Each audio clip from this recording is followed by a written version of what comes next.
Welcome to the NWI.com Political Roundtable for Thursday, January 30th. I'm Robert Blaskowitz, Assistant Managing Editor of The Times. Joined with me today, Doug Ross, Editorial Page Editor of The Times, and Times Assistant Managing Editor, Krista Zavanovic. Let's start off today talking about something that we've been talking about the past few weeks. That's the gay marriage amendment. The latest development with that is it did get out of the House, although in a changed form, which has big implications for the future of the amendment and when it'll actually get on the ballot. Krista, what's going on with that? Well, it passed. The House took out the second sentence, which was causing a lot of trouble, but which seemed to make some people happy because it delineated that it is also even against civil union for anyone, either different gender or same gender. They took that sentence out, and I guess along with it that problematic Second Amendment explaining that the House and the legislature did not mean that to mean that companies could not extend benefits to same-sex significant others. So now the Senate has to vote on the amendment without the second sentence. If they do, they have to send it back to the House for a vote. But even if the House votes to approve it, it is now a different amendment. So it then will go to 2015-16 to go on the ballot. If the Senate puts the sentence back in, sends it to the House, and they vote on it, it will be in the ballot in November. Okay. Welcome to Civics 101. Yeah. Which is all very confusing, but the bottom line is what this means is even people who are against gay marriage, a lot of them want to have civil unions as an option to be able to say, okay, you can separate this from the religious institution of marriage, and let's separate the two of them, which is a long time coming. There are other countries where there's a civil ceremony as well as the religious ceremony. In Indiana, like other states, we just pretty much invested in the clergy, the powers of the state to be able to do these. So, but nonetheless, if you have a civil union as well as marriage, you still then are entitled to federal and state tax benefits and other benefits, and that is why I think people like to have the option of the civil union.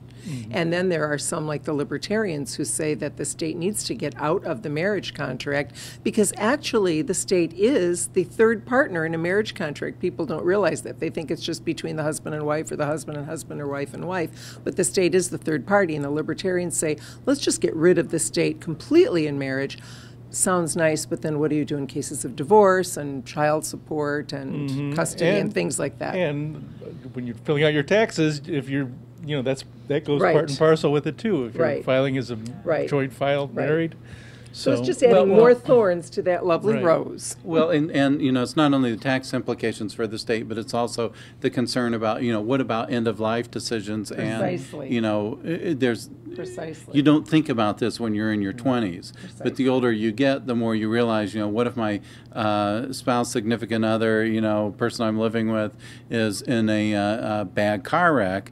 Who's going to make the decision about, even though we've bought the house together and all of these things, who's going to make the decision about whether they live or die? And right now, it is the parents if they're still alive. Right. And sometimes the parents are estranged from the person for 20 years, and yet they're ruling on something or making a decision on something that the person would rather have their significant other make the decision on. It's very interesting. It's complicated. We talk about what about common law marriages and do they exist in Indiana? All of this, this is like a whole new branch of law that's being thrown up into question simply because of this amendment that might or might not go through. So, and frankly, the Supreme Court's going to rule on it probably before it all comes down anyway. And let me just end it by saying that gay marriage is already illegal in the state by state law. So it just seems to be adding some kind of crazy layer that one wonders is necessary. Yeah, this has been such a tortured process already. I wonder if the easiest option was just to basically kick the can down the road by approving the amended without the second sentence. Without the second sentence. Deal with it in 15-16. And then by that time, it may be a moot point. It may have gone past the Supreme Court. And some pundits are privately saying just that they hope that happens. Well, and the better solution would have been, rather than even doing that, just simply pass a resolution saying it's already illegal in Indiana. We want it to remain illegal, and we express our wishes. And the state Supreme Court has approved it. Yeah. Right. Yeah. Another in the State House, shifting to another issue, gun buybacks. Kind of an interesting bill that has been put forth in the House again, and this is a bill that would basically not allow municipalities to conduct gun buyback programs where they destroy the guns. Doug, what's going on here? So State Senator Jim Toms from way downstate Wadesville has this Senate Bill 229. It passed the House. There were legislators from our area on either side of it. But the idea that Toms has is he wants to keep those guns in circulation so that he sees, if you seize weapons that are used in a crime, you got, once the trial's over and so forth, you can dispose of the weapon. He doesn't want them put into a blast furnace and destroyed. He wants to put them back out into circulation so that somebody else can buy them, and who knows what they'll do with them. But there are those, that's his concern.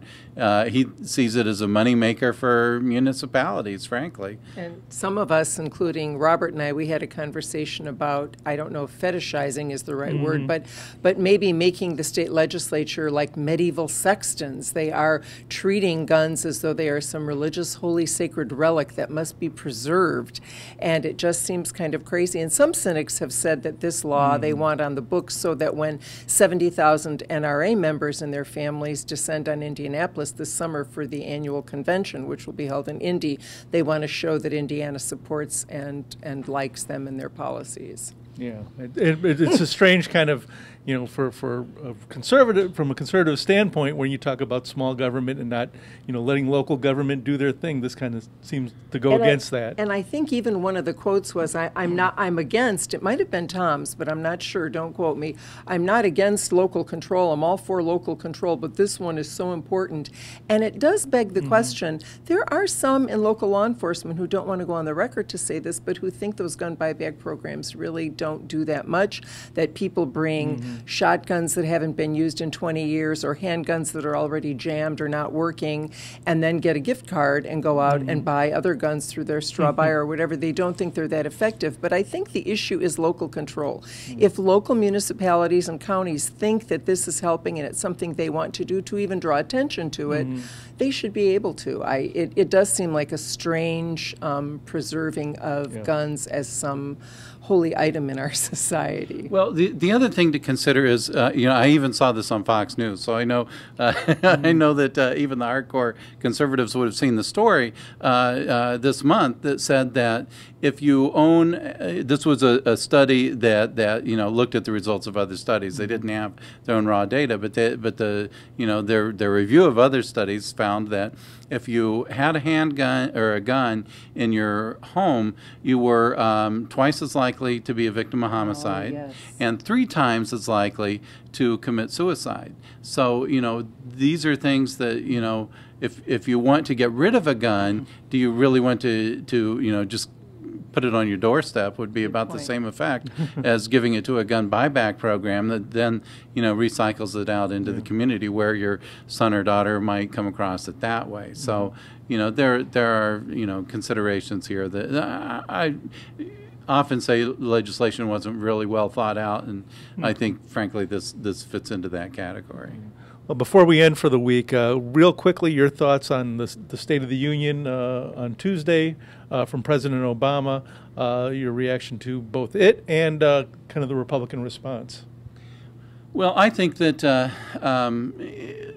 Obama hit all the hot topics that have a lot of strong public support.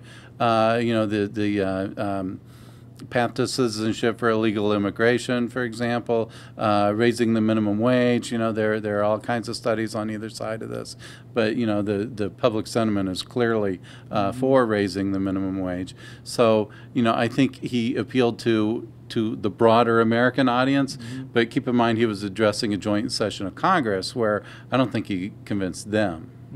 I agree. And I think that he is, I mean, he's been very sincere, call him a socialist or not, about he has been banging the drum for 8 years about helping the middle class, supporting them. He has tried to push policies through that do that, and it looks like he's going to end his 8 years with that issue. And I think, I don't know how valid this is as a test, but I read every day our letters to the editor, and I always read our curbside comments. Sunday, 3 of the 5 people supported raising the minimum wage, at least in Indiana, and 1 of the 5 thought we really should reform immigration and let people who are already here and working and paying taxes stay. So that's the informal view of some of our readers. Yeah, well, polling has shown that raising the minimum wage is a winner, so that's something that I think he's going to really pound on and try to hurt the Republicans with if they're going to oppose it.